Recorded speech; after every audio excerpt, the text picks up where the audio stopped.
Hello, everyone. Proxy Table Gaming, Lucky Sixes, and Hyper G. I switched us round to see if it would throw you off, but it didn't. It just encouraged you to be on even greater form. As always. Yeah. Just in case it was a respond to Lucky Sixes activate you. No, you activated on Hyper G. Ha! It's all good. It's all good. You'll get me next time. Maybe. I'll keep trying. What's this, 6 years in? I'll keep trying to throw you off your game. Absolutely. It won't happen, ever. Cool. So we started Stockport. Don't know why I was about to say Stockholm, but that's Stockholm? completely different. We've never started Stockholm. No. Maybe in the future, Stockholm. Put it in the comments. Maybe. Yeah. Tell us why Stockholm. I think that's worth knowing. But yeah, we'll stick with Stockport for now, though, because that's what we have pictures from. So, you know, probably be a better report than the one for Stockholm at the moment, arguably. But it is me, round one. Not you. We've seen you. You and Hugh, actually. Me and Hugh. Yes. And I alluded to the fact that my Ogres had a different opponent than I was expecting in round one when I got there. I was due to play Slatch and Warriors of the Dark Gods, and I got Warriors of the Dark Gods, but I didn't get Slatch, which is a shame because I'd never played Slatch before. So that would have been 6 in a row for new people played in tournaments. Yeah. Like I say, and as you can see on the screen, I did get Warriors of the Dark Gods. So we'll find out who I play in Uno Memento. Yeah. But here is my Ogre list, which is worth speaking about a little bit. Because first battle report for Ogres for me. Yeah, man. I have given a rest to the Saurians. You know, I'm beaten down, bloodied and bruised from my Saurian experience. And I just wanted to change for the end of the year, really. And just to see how Ogres would do. And those who remember way back when at Art of War 3, I didn't have a very good tournament with Ogres. Some redemption needed. Some redemption is needed. This is a completely different list, though. Not a Mammoth Hunter in sight. So yeah, we'll see how this goes instead, shall we? So I have 2 Shamans. One is a Master, one is an Adept. Master on Shamanism, Adept on Pyro. The Master has Gut Roarer for fear and an extra channel, and a great weapon because he'll be hiding in with the bruisers. The Shaman Wizard Adept Pyro is, I think, a really interesting character, and I really loved using him throughout these battles, as you'll see.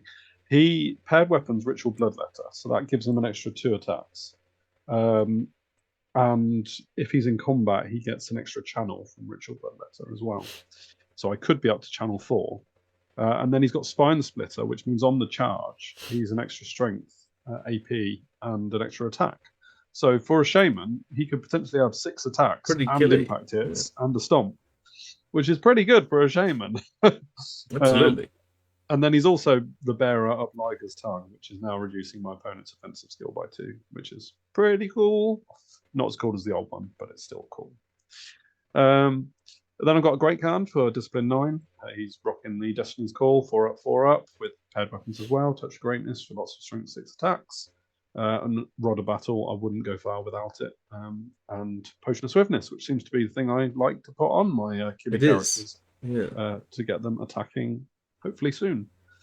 And that's pretty crucial because he's also hanging out in bruisers. In fact, all my characters are. Let's get that out of the way right away. Then the Khan, holding a Banner of Speed to make the bruisers quicker.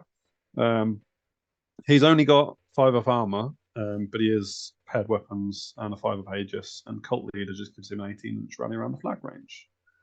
Pretty basic, but yeah. So he's 5 up, 5 up. 5 up, 5 up. But in theory, people are more concerned with his unit than him. So he just sort of hangs around on the corner. I like that you've got like a general that's 4 up, 4 up with Destiny's Call, and then the Khan with a 5 up, 5 up, like a Destiny's fax machine. Yeah, it's hierarchy, absolutely. I mean, the 2 Shamans have got no say. Yeah. So You know, like for a bruiser star with 4 characters in the front row, they're not well protected. These No, characters not at all.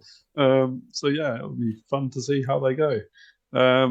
Yeah, big bruiser star. I want a bruiser star. I want a Death Star. So bang, 12 Reroll bruisers right ones, there. strength 6. No, Happy days. no, they're not reroll ones. Oh, is They're it not? It's not that No, one. no, they're the Swift. These guys have got the Pennant and the Great Grass Sky. Swift which is Stride, Banner of Speed. Yes, Banner of Speed from the BSB. So, yeah. So 16 ogres, 12 guys, and 4 characters. That is a brick of a lot of points. Yeah, man. Yeah. So was it 1700 plus 900? Yeah. 28, yeah, nice. 26. Yeah. So everything in there. Everything. Yeah. The 3 tribesmen are just there to fill out core because I couldn't get any more bruises, which was annoying. You know? Yeah, right. I'd have just had 14 bruises if I could. But yeah.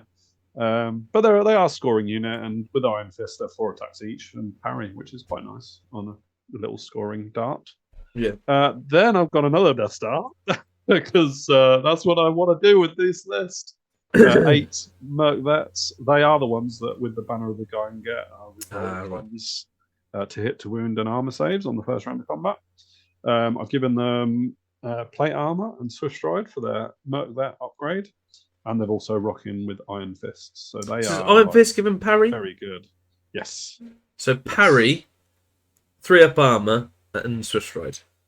And the Iron Fist gives them an extra attack. So they are 5 attacks each on a regular ogre. It gives you parry instead of the offensive skill then, does it? And bypass parry. Right. Yes. So slightly more defensive paired weapon. Yes. Pretty much. But yes, it doesn't bypass the opponent's parry. You're right. Because it's not a paired weapon. Then I've got 3 units of chaff, which are less than 100 points. Love, love, love. 3 bombardiers, just for some shooty goodness, and another scoring unit. Then a frost mammoth to hang around the Merc Vets and give my opponent -3 agility. Really? But yeah, it's pretty much 2 Death Stars and a little complement of supporting staff. Really? Yep. Yeah. Some throwaway things. Yeah, pretty much. Yeah. So who was my elusive new opponent? Well, the Dark Gods? So this was the original list. Oh, I see. Right. Yeah. Good job you said that. And so I just started talking through if people it. want to take a look at that, they can. Quite interesting. Based on Dragon thing. But oh no! Oh no. We actually played against this list. I love the way you said we. Oh, I'm there with you. My experience, yeah. I'm there with you. Not in your dice, but I'm there with you. No, that has been established. Yeah, so my mystery new opponent was a certain guy called Tanka, which I don't think anyone has ever heard of. He's new to the scene. Not very good. No, he's rather good, and he knows what he's doing, especially with Warriors. He was the spare player for his own tournament. He was the TO at this tournament. Unfortunately, Slaps couldn't make it, so Tanka stepped in. And I'd like to say it was Warriors for Warriors, but this list, I mean, we didn't linger too much on the old one, but I kind of fancied myself against the old list. That's no disrespect to Slaps, obviously. But yeah, I kind of liked the matchup there because he had 2 big blocks of Chosen Knights, 2 Giants, both of which I thought I could slap around a bit. This is a bit different. It has got 1 unit of Chosen Knights, but the Feldrak Ancestor and the Chosen Lord, they're pretty good. And he's got Occultism, which is problematic, Graves Call, etc. The Warriors, always going to be tricky. And the Warrior Knights, which Tanka does like playing. Not to mention 6 wretched ones, which are, Yeah. They're just a problem. Pride for everything, which is very tanky for Tanka. Yes. Yeah. It is. Yeah. And then you've got 10 Fallen and 9 Warhounds. So, and there's never any doubt that Tanka will know exactly how to play this. He's played Warriors for a bit. I think Feldrak, I don't think he's played too much, but otherwise he knows Warriors. He knows. Night Phage. But the silver lining of the change of opponent is I've never played Tanka before. So I am 6 from 6 in terms of new opponents. So that is a good thing to remember from there. We did talk briefly about this new setup of deployment for your battle in round 1. we'll talk about how it affected me a bit more, but effectively it was just roll for each unit. Yeah. And Every unit has different values, essentially. Exactly. Depending on what it is. Here's a close-up. Yeah, here is my army in all its glory. And yeah, I did a bit of work on it prior to the event.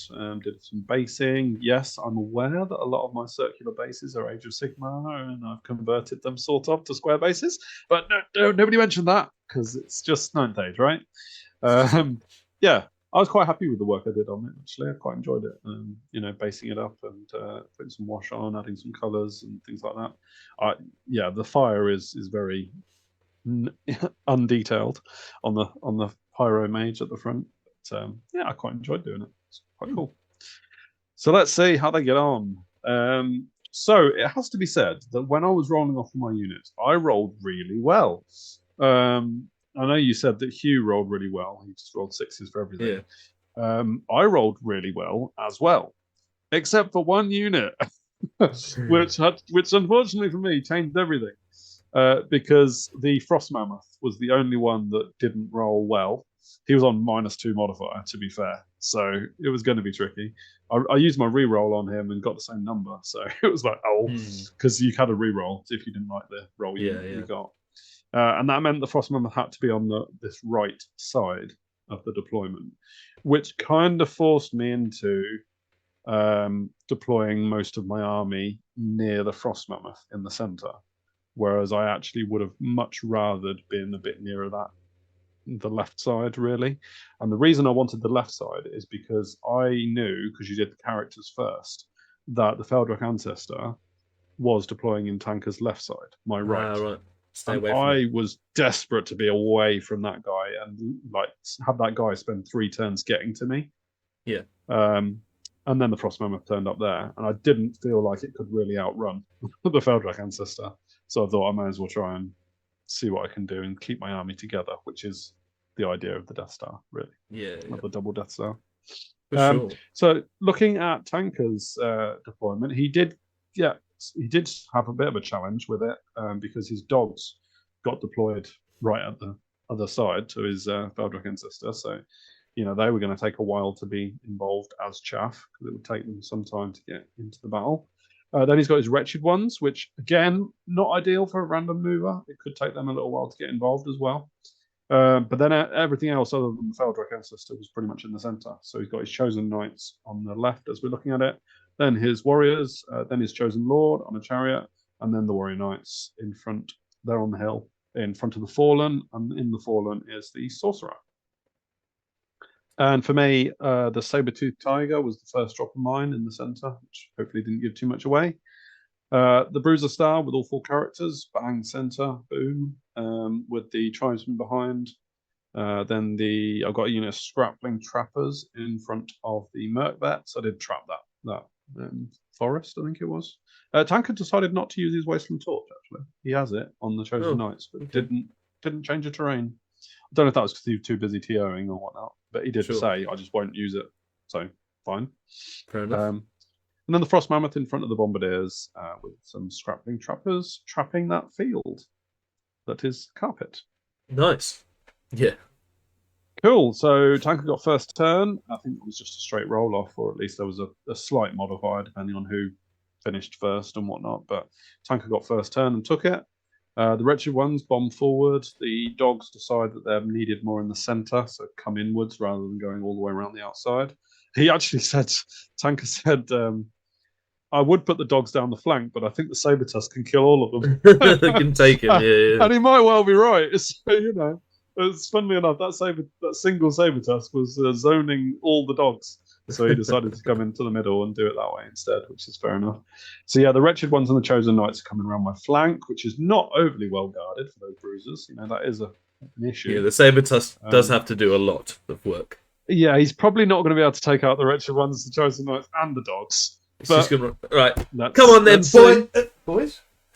Yeah. Absolutely. Warriors move up a little bit in the middle. The Warrior Knights and the Chosen Lord are now on the hill. Fallen do their light troop shenanigans over to the flank. And the Feldrock Ancestor is on his way, which is what I was hoping to be in this bottom left corner. But anyway, yeah, I think that's just a picture of that side. Oh no, he does some magic. Yeah, he used a Veil token. I mean, Tanka's very good, full stop.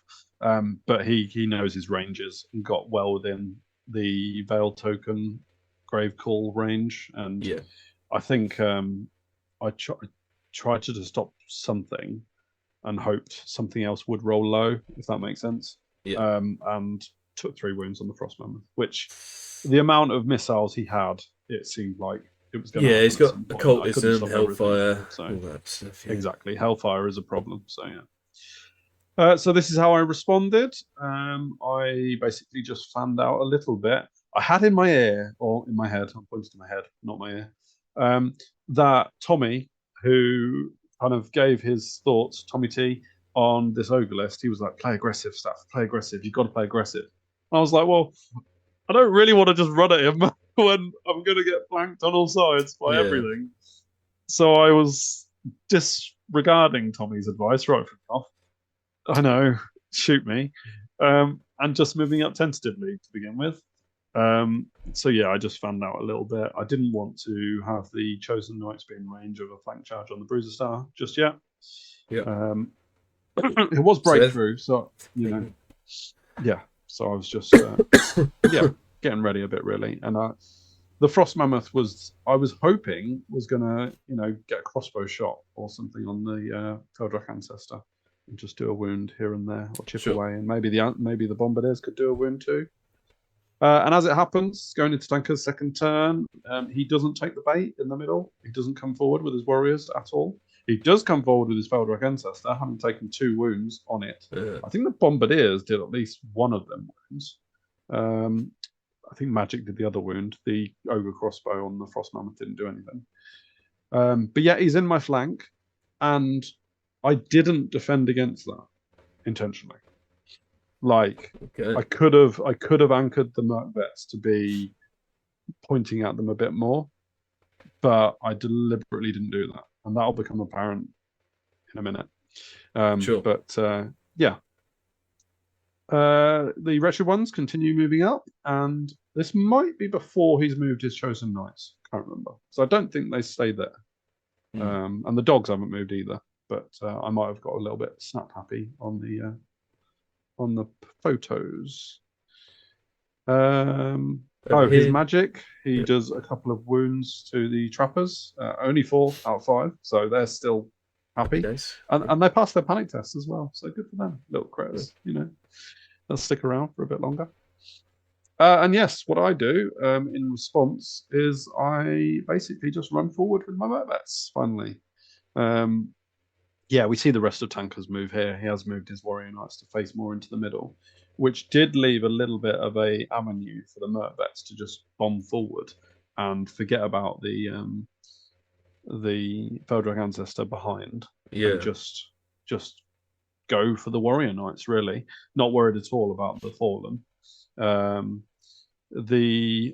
I did put the Trappers forward in front of the Merc-Vets and instantly regretted it, but it was too late to do much about it because I kind of chaffed myself a little bit with their placement, because it did mean that although I was threatening those Warrior Knights, I couldn't really get round my own Trappers. So I was immediately like, it's too late to move them now, but that's a really stupid place to put them. So yeah, there was that.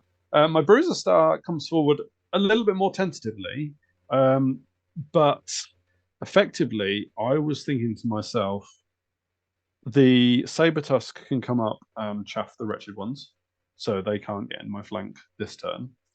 And I was thinking to myself, I would love to take on that Chosen Knights unit one-on-one. But I don't think Tanka's going to take that. But it would be wonderful if he did. Because I think he might be tempted to buff up the Chosen Knights and then fight me a little bit to chip me down a bit. But I think that would be exactly the kind of fight that Bruisers want. So see what happens.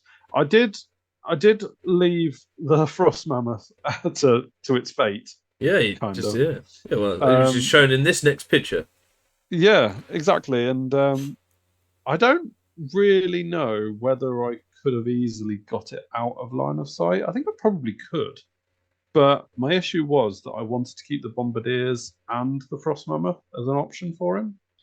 So if he went for the Bombardiers, I would hold that charge if I passed Panic, Terror, etc. And then keep... My plan with it was to just keep the Feldrak Ancestor busy for as long as possible. Sure. And in order to do that, some things had to be sacrificed. Was there not enough movement with the single guy to get in front of him?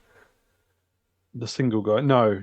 Single trapper. He couldn't march round. Tanka did that deliberately. It was especially so without the others, actually. If I had the others, then it wasn't possible anyway. But with only one guy in the front, he didn't have enough movement. Plus, he would have had to pass his own discipline to march, which might not be able to do. Although he did anyway. So, yeah. It's not ideal. I was also hoping that by leaving the Frost Mammoth there and the Bombardiers there, I'd have another round of shooting to do some wounds on this guy.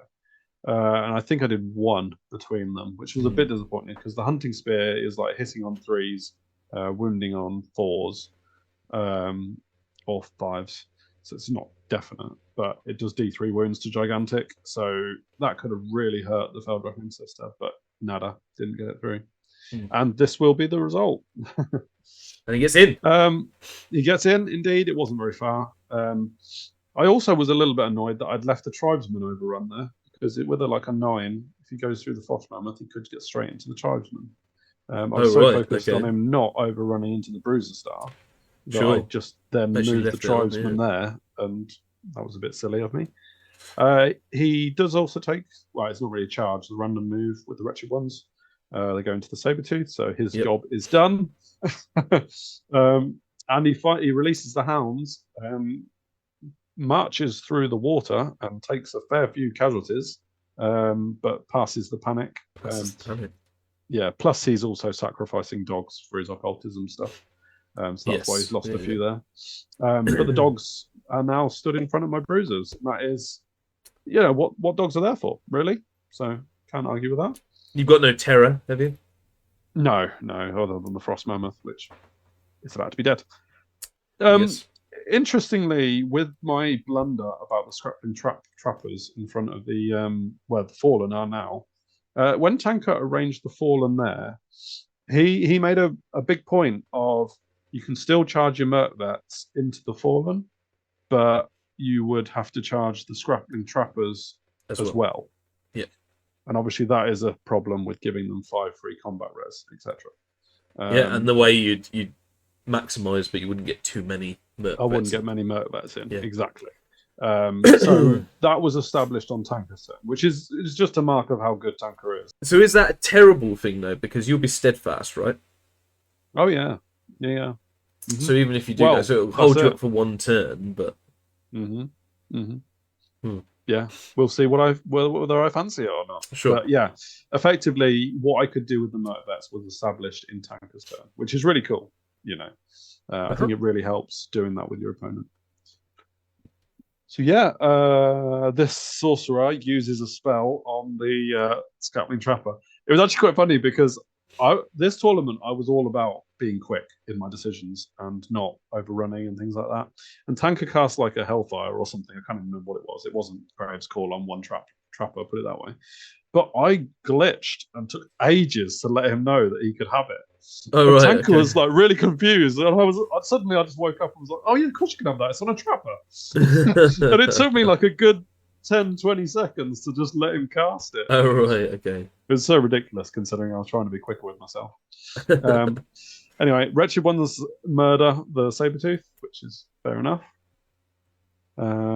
Yeah. And funnily enough, the Frost Mammoth only takes 1 wound to a Feldrak Ancestor. I mean, the that's plan just all ridiculous. Along. That's just ridiculous, right? He rolled so many terrible dice on this one. But it doesn't change a lot because Tanka did say I wasn't going to run into your tribesman anyway. I was going to reform charge where I wanted. And he'll get another turn to. He'll get another chance, and he'll know where I am afterwards. So actually, it's probably better for Tanka that he can see what I do in my turn, and then decide where he wants to face. So yeah, Frost Mammoth, you're alive for now. Yeah, so I do declare this charge. It's a double charge. The Scrapping Trappers going into the front left and the Mercvets going into the front right. It does look really tight, and that's why I think it's worth saying that it was all agreed upon. But, yes, yeah. I think because the Trappers are skirmishers, it looks a bit less possible than it is. But and he's got light troops as well, so he's got the ability to maneuver pretty well. Exactly. So if you just I could spend 10 minutes getting it exactly right, or just agree it. Yeah, and we agreed it, and it was fine. So that is how I complete. And as you can see, I've only got 2 Mercvets fighting.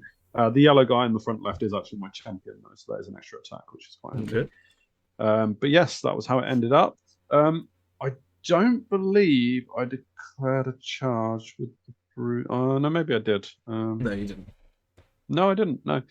Yeah, so I just sidestepped with the Bruiser Star to face the Wretched Ones.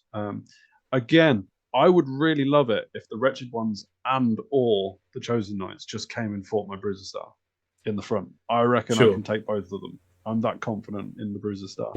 And yeah, we'll see if Tanka fancies the fight. But I didn't want to take on the Chosen Knights, the Wretched Ones, the Warriors, the Chosen Lord, and the Warrior Knights. I needed the Mercvets to be free.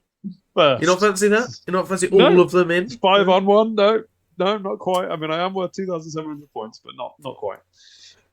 Yes, the Feldrak kills the Ancestor, and it actually turns to face that way, which I thought was interesting because I did give him the Tribesman as another attempt at feeding him bait, and Tanka didn't want the Tribesman, and he also didn't want the Bombardiers because I moved them up to. Potentially think about breakthrough. Actually, the Bombardiers were thinking we can just march into your breakthrough. And the Sorcerer, and the Sorcerer if needs be. Yeah. So Frosty's gone. The Scrapping Trappers die horribly, but the Mercvets go through all of the Fallen. That was only like impact. It was 2 impact hits. I mean, 11 attacks. 1 stomps. Re-rolling 1s to hit and to wound. So the Fallen didn't stand a chance, actually. And what I do is I reform like so. I did think about this for a long time. The only problem I had was if I moved the Mercvets so that I could see the Warrior Knights, because at the moment I can't see the Warrior Knights. If I moved the Mercvets to see the Warrior Knights, then the Feldrak Ancestor has a flank charge. And I don't want that because it's pretty quick and it's got has it got Swift Stride? I think it has. Yes, you don't want to give him a flank. Really is arguable. Yeah, exactly. So there was that.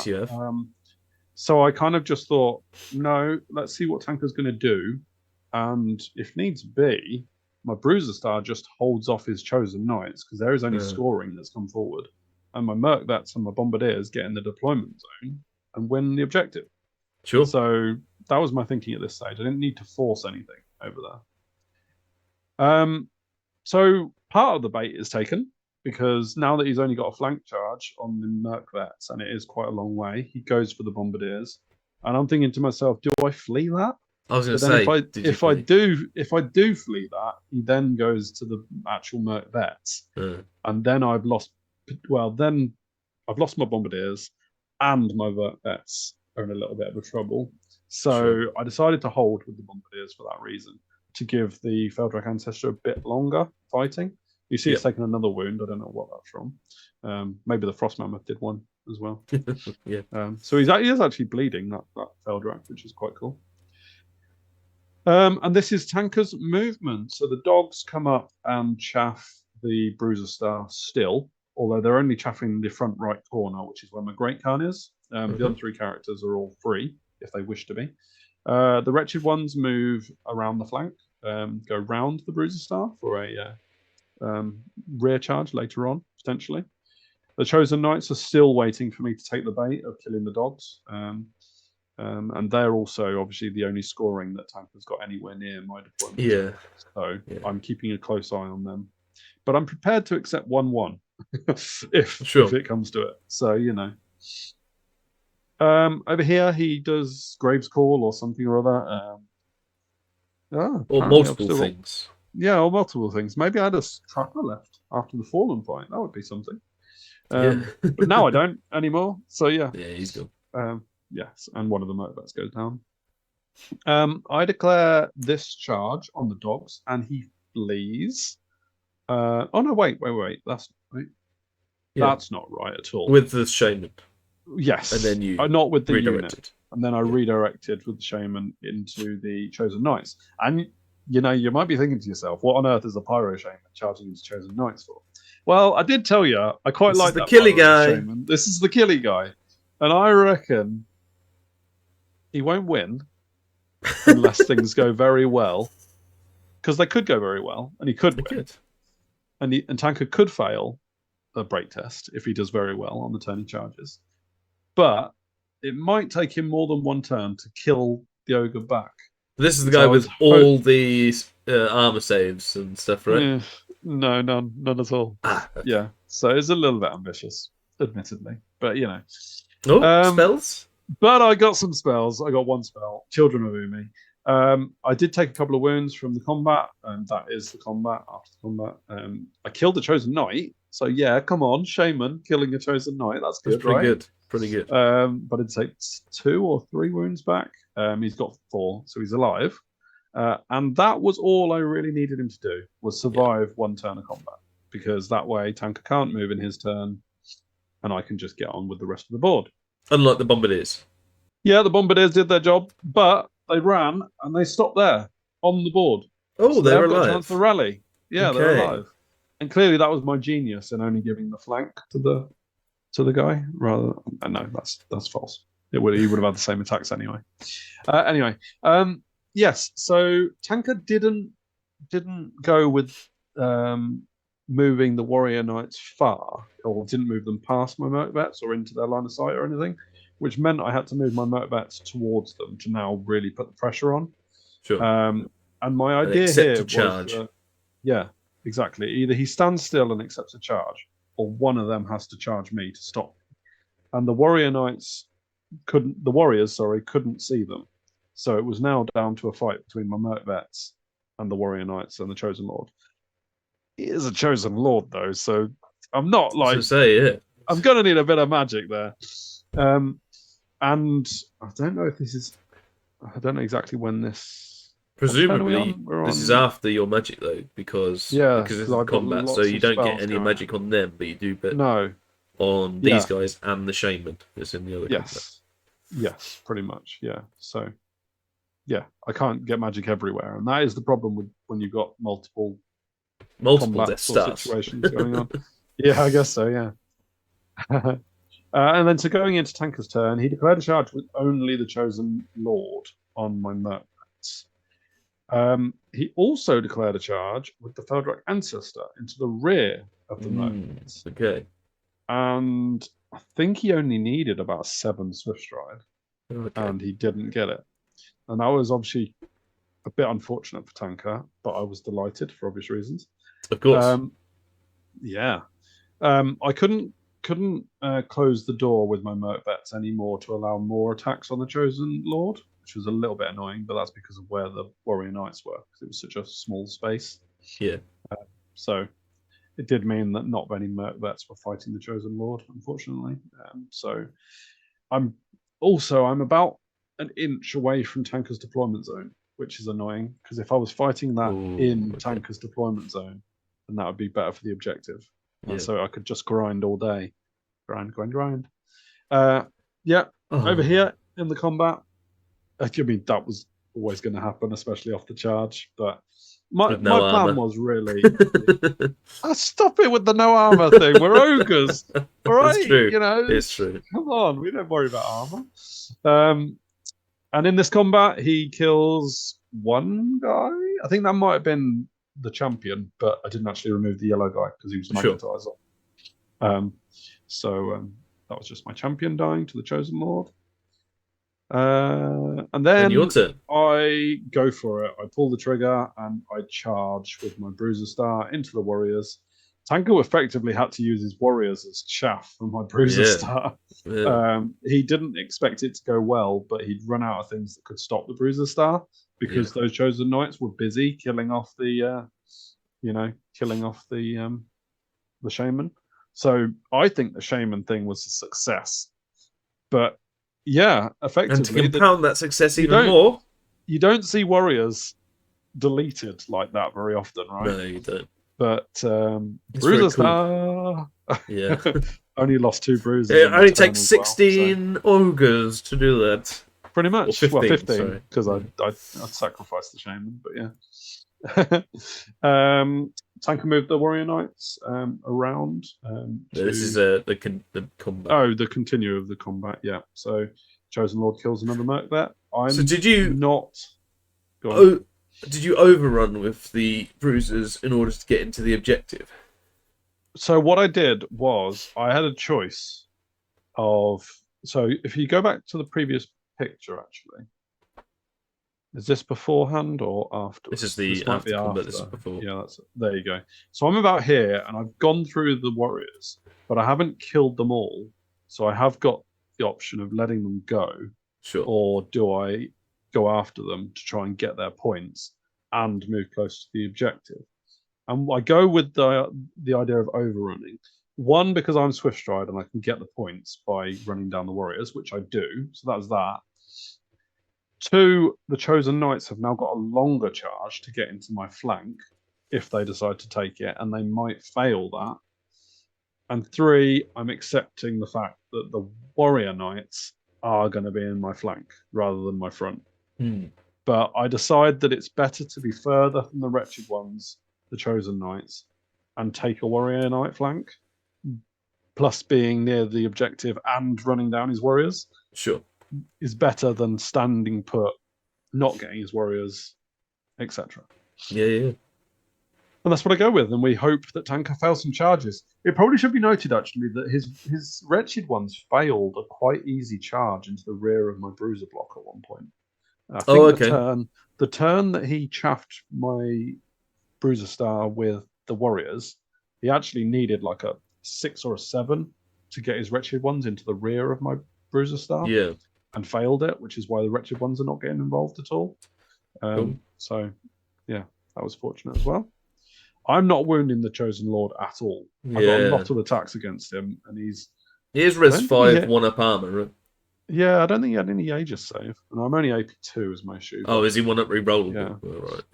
Right. No, he's Death Cheater. He's Death Cheater. Oh, was he Death Cheater? Well, either way, I just wasn't getting any wounds through, so the grind is not going in my favour there. And Tanka doesn't make it with the Wretched Ones. Yay! That's the only thing. They were a long way off, though, to be fair, this time round, because they only stumbled forward the previous turn. He doesn't make it with everything else. And, I mean, it wasn't a surprise, because the Chosen Knights didn't need that much. So it wasn't like they needed a 10 or 11. They only needed like a 6 or a 7, maybe, around that. So it was doable and likely. And yeah, you might think I'd be bothered by having Warrior Knights in one flank and Chosen Knights in the other flank. But no, don't worry about it. It's fine. I got Children of Umi off on them the previous turn. So, what's and the Feldraks come in. And the Feldrak has come into the rear of my Merc Vets. And that's a problem. I mean, they're both characters and I haven't got a champion left. So, yeah, it's a bit of an issue. He starts going to town on these flanks. The Wretched Ones come up for a closer look, but are too far away to do much about it. I think this is Tanka's turn 6. I could be wrong. I'm pretty sure it is, because the Wretched Ones do not get involved. Spoiler alert. Yeah, otherwise they would later on. But I start killing Warrior Knights and Chosen Knights with the very few bruisers and characters that are fighting on each flank. I've got my BSB and a couple of bruisers on one side. And I've got my Great Khan and a bruiser on the other side. And you're steadfast. And I am steadfast. So I hold Tanka's turn, the charge. And because my Great Khan has killed like 3 Warrior Knights, and my bruisers on the other side have killed a Chosen Knight, I stick on my rerollable 9 and then get another go in my last turn, which is kind of cool. However, the Chosen Lord and the Feldrak beat up my Merc Vets, which is to be expected. You do get half points on the Feldrak, though? I think I did, yeah. I mean, 6 out of 8, right? Or was it 6 out of 7? Yeah, it doesn't have 9 wounds, so... No, it doesn't have 9, yeah. So I got half points for that, which is cool. So that was a bit of an attrition battle. And by the way, my Bombardiers rallied, so I kept all of their points, which is great. My tribesmen are hiding, despite the fact they've been used as bait multiple times in this combat. In this thingy, they've survived. And this is the last picture. The last combat between my Bruiser Star, the Warrior Knights, and the Chosen Knights is a bit of a pillow fight. Yeah. I think I've got. I got Break the Spirit on the Chosen Knights. Chosen Knights and 2 Warrior Knights. 2 more Warrior Knights, and that was because my Great Khan could just go mental with his attacks on the Warrior Knights, effectively. And the Warrior Knights are obviously only strength 4 off the charge. So on the second turn of combat against is that Awaken the Beast? Probably on the Bruiser Star. The Warrior Knights were wounding on 5s. So, and the Chosen Knights Break the Spirit with -1 to hit. Didn't do too much. -1 to wound. And I was steadfast again. Did a rerollable 9. Held it. The only issue with that is, again, I'm about an inch away from Tanka's deployment zone. Close. And so unfortunately, that does mean it's a 0-0 draw for the breakthrough objective. And it's just down to counting points. And these were the points. And basically, I mean, Tanka got most of his points from killing the Frost Mammoth, the Chaff, the Merc Vets, which he did get, and the Shaman who charged. Yeah. So he didn't get the Bombardiers, the regular dudes, and then your Death Star. Correct. Yep. Which is a lot of points. Yeah. But I didn't get too many points off of him either. I did get the points for the dogs. I got half the Veldreg Ancestor, and I got the Warriors. But that was about it, really, because everything else was still in combat in the final turn. And I think by attrition, it might have gone my way if we were going into 9 turns. Yeah, sure. Because the Warrior Knights might struggle. Tanka probably would have turned his Chosen Knight to face me if it was going on longer, and it wasn't. A Chosen Lord, rather. True. He's now got 2. If they come into my rear, that's an issue. Plus the wretched ones as well. So actually, if it'd gone on 9 turns, I'd probably die. But it doesn't. So hey, but 12-8 loss against Tanka. I feel against a list that I wasn't massively fancying. I thought this was a good result. I was happy with this. That'll do, pick. Yeah, I think I got outmaneuvered quite a lot with the Merc Vets, and I possibly took a little bit too long getting my Bruiser Star involved. And I know Tommy was telling me that in my head, but I'm just on your shoulder going, charge. Yeah. You're not being aggressive enough, Staff. You've got 14 inches. So yeah, but I really enjoyed it. Tanka's a great opponent. Really enjoyed playing him. He is. I felt this was 8 points gained because Tanka's a very good player. So yeah, man, I was happy with that for a round 1 outing. Absolutely, and we're both on 8 points. Oh, we are, yes. And you never know, the dice gods or the tournament gods might decide to put PTG against each other in round 2. Tune in, folks. Oh, right, okay, we're going to do that. Yeah, fair enough. But yeah, give us some comments on the Ogre list, your thoughts on Stockholm, and anything else that you fancy putting in the comments. Because let's face it. Let's face it. We don't do anything with our time in between recording things. We're literally just waiting for your comments. That's literally our whole lives. So please give us some comments. Please subscribe. Yeah. And if you're even more bored, go to Patreon. So yeah. Check us out everywhere.